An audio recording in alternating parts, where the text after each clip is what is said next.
Welcome to the Miami Heat Zone podcast. We're pushing to 6,000 subscribers. Guys, we are 300 subs away. Make sure that you guys hit that subscribe button, and thank you for all the support. The Miami Heat lost last night, 115-101. This offense is atrocious. And to be honest, a lot of this is on Spo only because the past few seasons, our offense has been terrible. We've had quote-unquote third quarters. Why on earth do we have these same issues every single year? We can't hold leads, bad third quarters, and the offense. How on earth do you only score 8 points in the fourth quarter, and this is supposed to be an NBA team? I thought we were leaning more offense this year. That's why we went to the 5-out offense. And to be honest, this 5-out offense has been terrible since day one. We honestly need to go back to the offense that we had before. I say that because we do not have the players to play a 5-out offense. Even when we had Jimmy Butler, Jimmy and Bam are not our they're not even three-point shooters. The only legitimate good three-point shooters on this team is Duncan Robinson and Tyler Hero. Now, they asked Bam about the fourth quarter last night. He said, it's one of those things, man. It's a lesson. But you know how many times we have to keep learning this lesson? It's not just the players, it's the coaches as well.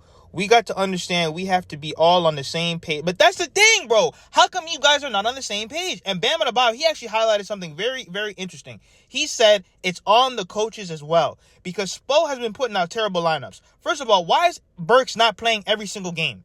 He's a veteran, and every single time he puts up a corner three, it goes in. He has underrated defense, underrated playmaking. I think he's a very solid rotational piece. Why on earth, when you have a young team, you need veterans like him who can still put the ball in the hoop playing every single game?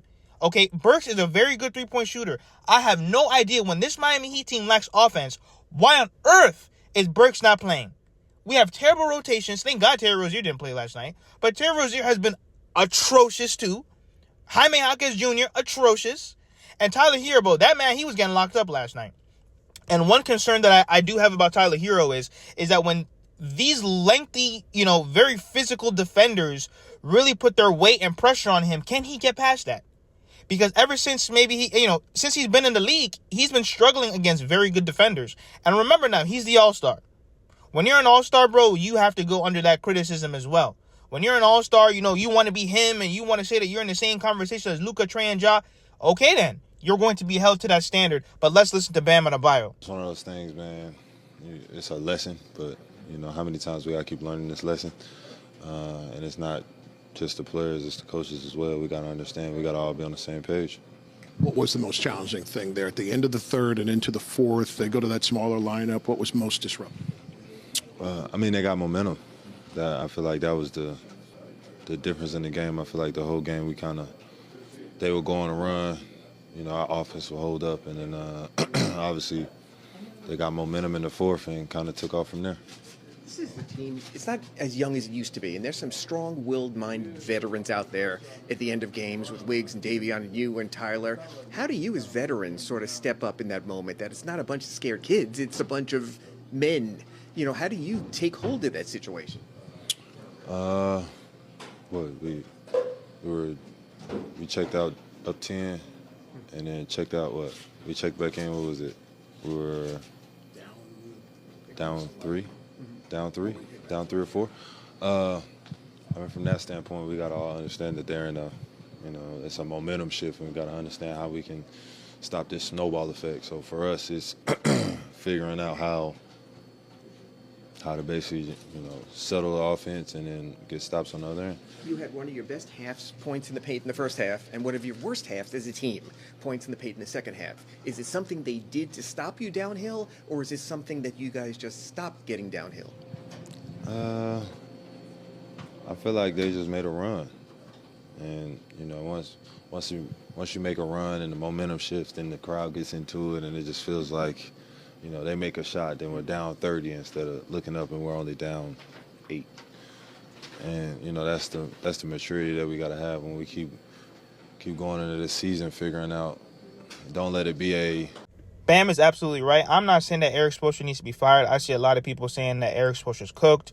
Miami Heat fans want him fired. I think that's just going a little bit too far because, once again, Erik Spoelstra hasn't always had the best roster compared to all these other coaches where they got a stacked-up team, all-stars, defensive pieces, But at the end of the day, when you're up 22, 17, 16, 15, 13, 8, 5, and 2, and you're blowing leads, how on earth on the beginning of the fourth quarter, 93-83, and you're saying that at the 6-minute mark, we still have the same amount of points? 93 points to 107. Like I said, Eric Spoelstra, they should have gotten him an offensive-minded assistant coach. A guy like Daryl Morey and all these other guys that love offense, because there's no way that we're going to play a 5-out offense and Jaime can't shoot threes. Haywood, he's a decent three-point shooter. Okay, Bam can't shoot threes on a consistent high clip. We're not the Boston Celtics. Okay, these teams that play 5-out offense, everyone and their mother can shoot threes at a high level. We cannot do that. And that's my biggest thing. Especially, Davion Mitchell, he's not the best three-point shooter either. So when you lack offensive production, and then now you want to go into a heavy offensive flow, it's not going to happen. All I'm saying is, with the third quarter going on and blowing leads and, just absolutely just terrible defense, like, something needs to change. I don't know what it is. And obviously, guys, this is the new Miami Heat. We're cooked. We don't have a star. We still don't have a number one option. We have a bunch of 2s and 3s. I like Andrew Wiggins.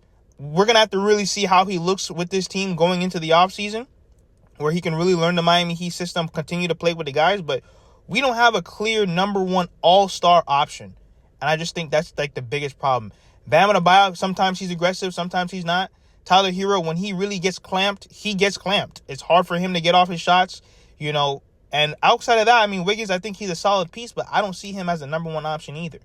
But let me know what you guys think in the comments. Make sure that you guys hit that subscribe button, and thank you for all the support.